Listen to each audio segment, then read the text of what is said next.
Ikkaku! By Black K. Cat. Chapter 3. I was born a child of grace. The first time Ikkaku sees him, he's entirely convinced Yumichika is a girl. Prolonged acquaintanceship does not discourage this belief. In his own defense, Ikkaku is just a brat at the time, barely 15, and far more accustomed to the rough and dirty bandit type than anything else, given the district he lives in. Even then, he's a fighter, rough and tumble and underhanded with a love of violence and a thirst for blood. That means most people stay emphatically out of his path. Probably better that way and all, given what happens to most vaguely nice-looking kids there, and hair or not, Ikkaku knows he's not entirely ugly. But then, one day, he's wandering the streets of the tiny, filthy collection of shacks that dares to call itself a town and comes across 3 big men cornering something in an alley. Being as he is, Ikkaku, of course, stops to see that if it's a fight he can get in on. Instead, what he sees is a pretty little slip of a thing, just a little younger than himself, clad in a deep blue yukata with a pattern of dark purple flowers, long black hair falling loosely and disheveled around a pale and truly lovely face. A slim, beautiful girl, he thinks, and she's only made prettier by the wakizashi in her hand, well cared for and shining dangerously. There's no fear on her face, no hesitation, as she darts forward and lashes out with a fair amount of skill, nearly gutting the largest of the men in front of her. Ikkaku, because as long as there's a fight on the line, he's, more or less, a gentleman, shouts, "Hey, douche face, over here!" and chucks a rock at the slightly skinnier thug's head. The man yelps, spins, and goes for Ikkaku with his bare hands and a promise of murder in his eyes. More than ready, Ikkaku meets him with a vicious grin and a brutal uppercut. By the time he's done with his opponent, the girl has finished off both of hers and is wiping the blood off her sword with a scrap of her victim's clothing and a look of faint distaste on her pretty features. There's more blood splattered over her face and drops of it that she doesn't seem to care about in the least, and Ikkaku is impressed despite himself. After a moment's thought, he rummages around in his pockets and comes up with a square of mostly clean cloth his last meal was wrapped in, and steps forward, holding it out. The girl looks up at him, revealing large violet eyes, the almost arresting color, framed by long, thick lashes, and filled with a haughty sort of confidence. One look, and Ikkaku can feel his teenaged heart all but explode with unfamiliar emotion. This must be what true love feels like, he thinks dazedly, and only just manages to wave the scrap of cloth at her. "Yep," he says gruffly, because Cupid's arrow to the ass or not, he's not really a gentleman and never will be. You're beautiful enough without all the blood. Not that it takes away from her looks or anything, just... And the raven-haired beauty smiles at him, accepts the cloth, and casually wipes the blood away, then says, in what is most definitely a boy's voice, "Thank you. It's nice to finally meet someone with manners in this ghastly district." That resounding, echoing crack, Ikkaku thinks, is the sound of his poor adolescent heart shattering into pieces. He learns his lesson from that incident, more or less. No more of the lean, athletic type for him, because when he looks at them, he always gets flashbacks to wide violet eyes with a steely glitter of death in them, and Yumichika quickly becomes his best friend in the universe, so that kind of thing's just not okay. Busty is good. Busty is very good, and he very, very rarely goes after brunettes, because really, Yumichika is already high maintenance enough as it is, and Ikkaku doesn't need more of that in his life. He also doesn't need to look at the girl he's fucking and compare her to his best friend. That's just awkward all around. It's not like Ikkaku doesn't know in which direction Yumichika's preferences lie. He does, well enough, because they've lived practically in each other's pockets for almost a century, and that kind of familiarity makes such things hard to hide. He's had to trace away to stalkers and persistent would-be boyfriends before, and Yumi has dragged him out of enough women's beds that they no longer have anything to worry about from each other in that regard. And, of course, none of it ever lasts long. His women and Yumichika's men are in and out of their lives in the space of a few weeks, and never longer than that. Ikkaku likes to think it's an understanding that they share, a knowledge that nothing can compare to their friendship, no matter how good a lay it happens to be. Maybe it's sappy and ridiculous, but then Ikkaku's always had some fairly odd notions regarding honor and fighting and friendship. And of course, Yumichika takes more effort to look after, or even be around some days, than the neediest girlfriend. And honestly, Ikkaku would rather put his effort into Yumichika than anything else. Will pay off in the end, because Yumichika gets him in a way no broad ever would or could. He's never thought about more. Mostly because as a brat, he would have been horrified by the mere implication that he wasn't an absolute lady killer. And afterwards, he just gotten too used to filing Yumichika away under the heading of best friend / battle partner / leech / whatever. It's Yumichika. And really, what more has he ever really needed than a strong opponent in front of him and Yumichika at his back?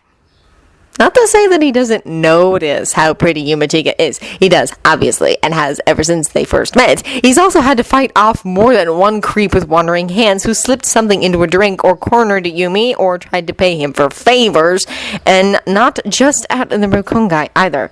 Seireitei has its own share of bottom feeders and losers, and they're drawn to pretty graceful Yumichika like flies and ants to an ocean of honey.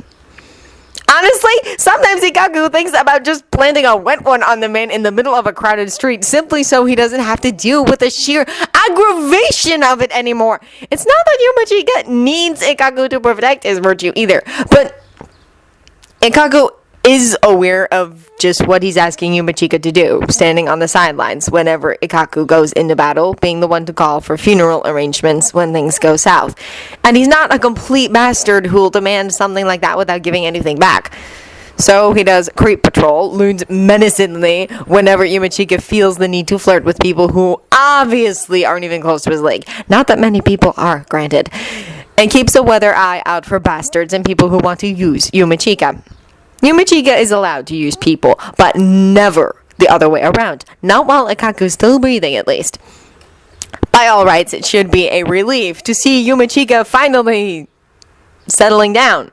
And with a friend at that, especially if that friend just happens to be Kurosaki Ichigo, who is strong and dependable and loyal and definitely not a creep.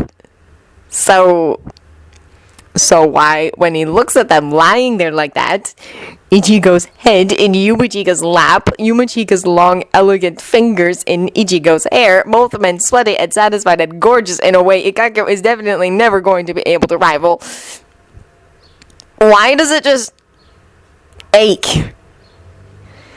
Yumichika glides those slim, beautiful fingers over the line of Ichigo's throat, sweeps them over the curve of his bare shoulder, and Ikkaku's temper snarls through him like a wildfire. Ikkaku doesn't think he's ever hated anyone more than he does Kurosaki Ichigo at that moment.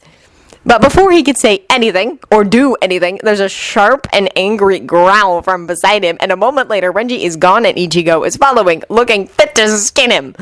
All of Ikkaku's attention is on Yumi, though, and the faintly surprising but mostly amused arch of his brows as he watches the man he was just petting chase after their former Koei. There's no anger, no dismay, no sadness, just satisfaction. Ikkaku prides himself on reading Yumichika better than anyone else in the Seireitei, better than anyone else in existence, so he knows he's not drawing the wrong conclusion, but what? Ikkaku. The soft voice draws him out of his confusion, and he glances over to see Yumichika regarding him archly, the amusement clearer now. As always, he gets a kick out of laughing at him. With a frustrated huff, Ikkaku throws himself to the ground next to his friend, scrubbing a hand over his head, and resigns himself to coming at this whole matter head-on, just about the only way he knows how. "Are you moving to the 5th?" he asks bluntly, as Ichigo's lieutenant. There's a long pause, flavored with the surprise the way it only rarely is between them. Because as good as Ikkaku is at reading Yumichika, Yumichika's 1,000 times better at reading him, and it's faintly satisfying to leave him thrown, for once. Then, with a sigh, Yumichika leans back, pressing the back of a hand to his forehead in a gesture of overly theatrical despair that Ikkaku is entirely too familiar with after so many years. "Ikkaku!" he sighs dramatically. "Really, did this not work at all? Are you really that much of an unbeautiful moron?" This is why Ikkaku is still halfway convinced that Yumichika has spent the last 100 years trolling him, and just about everyone else shared showers and glimpses of his definitely masculine equipment aside. Because surely only a girl is this melodramatic all the time. With a scowl, he crosses his arms over his chest and kicks Yumichika in the thigh. Oi! Also the question. Yumichika rolls his eyes with a flourish that no one else ever manages to give the gesture. No, Ikkaku. I'm 11th division. Do you really think I'd give that up to go to the 5th? He wrinkles his nose. Ugh, Ikkaku, they have to be convinced to spar. I think Ichiko's the only one with any sort of backbone in the entirety of the division. Ikkaku grins, partly in relief, though not entirely. After all, people always seem to forget that Yumichika is absolutely just as bloodthirsty as Ikkaku and the rest of the 11th, airs and graces aside. He's a born fighter, and Ikkaku at least will definitely never forget that their first exchange of words was over blood splatters. He chuckles and leans back on his hands, feeling some of the tension ease. Then, you and Ichigo, he raises a pinky finger, because for some reason the words get stuck halfway up his throat. It's no relief at all that Yumichika takes a long minute to answer, and the whole while his face is considering and a little resigned. At length, he shakes his head, black hair swaying and catching the light, and smiles a touch ruefully. No, he answers, gaze straying in the direction that Renji went and Ichigo followed. There's been a suspicious lack of fight sounds, and Ikkaku wonders if they've both gone off in snits, or if they're actually working things out. Doubtful, that last one. Another moment, and Yumichika repeats, No, we're not like that. But this time he's looking right at Ikkaku when he says it. Ikkaku is caught entirely off guard, because no one can read Yumichika like he can, and this is... Ichigo, Yumichika says deliberately, holding Ikkaku's gaze, agreed to teach me how to release my Bankai. That's entirely not what Ikkaku was expecting. What? He demands, feeling himself puff up in indignation. Yumi, what the hell? You could have asked me. I would have been happy to teach you. Yumichika's mouth tightens in momentary indecision, and then smooths it out almost instantly, a light like the one he gets in battles kindling his eyes. It's exciting, even though it definitely shouldn't be. He tips his chin up, squares his shoulders, and rises to his feet. Ikkaku follows him up, uncertain where this is going, but willing to play along, and faces him across a single meter of green gold grass. You have a combat type Zanpakuto, he says, like it's a challenge. Ichigo's is a melee type. His is better suited for training with Kurirako Kujaku and myself. Ikkaku only has a moment to indulge in his deep confusion, because Yumichika adds, light and airy, with my Keto type, of course I go to him. Keto type. Keto type? But Yumichika, at least as far as Ikkaku is aware, has never used anything even vaguely resembling Keto or a Keto-based ability in their fights. He blinks, hastily considering the implications, and can only come to one conclusion.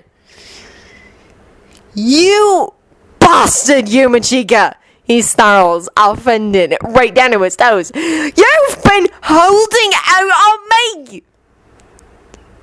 There's a long moment of stunned silence, the look of complete shock on Yumichika's face, something that Ikkaku kind of a little bit sort of relishes, and then Yumi tips his head back and laughs. It's bright and sweet, warm and pouring into Ikkaku like heated honey, and filling up all the little cracks and gaps that have started appearing with Yumichika's absence these last few days. He laughs, and then he reaches out, still chuckling, and hooks one of those lean, elegant hands around the back of Ikkaku's neck. Of course, he says through his giggles. Of course, that's what you take offense over. Not the lying or the fact that I have a Zanpakuto that goes against everything our division stands for, but the fact that I didn't fight you with my full power. Ikkaku blinks. Yumichika thought he'd be mad about that? Haven't they already had the whole discussion about how a person doesn't exactly choose their zanpakuto? He could have sworn they did and that he wasn't even drunk for it, because Hisagi drives them both nuts with his refusal to use his sword and actually fight. And Kinotype or not, Yumichika's definitely a fighter to the core. So, Yumi's an idiot and Ikkaku's definitely going to tell him so. Just when they stop kissing. Because that's new and interesting. And maybe just a little addictive, because Yumichika is slender and lean and kind of fits just perfectly against Ikkaku's chest. Not too short to kiss easily, but not tall enough to make it awkward, and he smells like lilacs and sweat and steel mouth, a challenge and a comfort and a familiar sweet pressure that manages to be entirely new at the same time. His hair is soft under Ikkaku's fingers, silky when he wraps strands of it around his hands, and those ridiculously long lashes brush his skin as their tongues tangle and spill heat right down into Ikkaku's core. When they break apart, he's wide-eyed and a little breathless, and Yumichika is smiling, smug, and bright. Well, he demands, say something, you graceless oaf! But really, Ikkaku's never had much use for words, and there are certainly no words for this. What Yumichika is to him has always been, and how he's on the verge of becoming more, maybe. Or maybe it's simply what they've always been, just fully realized now. So he takes the easy way out. He huffs in exasperation, tugs Yumichika in with one hand in that silken air, and kisses him again. No more creep patrol, then. Or at the very least, creep patrol from a different standing, and with full permission to kiss Yumichika in full view on a crowded street. With something like satisfaction, or possessiveness, or maybe happiness bubbling up in his chest, Ikkaku fists both hands in Yumichika's pretty glossy raven hair and drags him down to the grassy ground. Or, can wait, this is more important. Far, far more important. End of All Because of You! By Black K Cat. If you enjoyed this recording or the content, feel free to leave a comment below or a review of the original story from the link in the descriptions. Thank you for listening.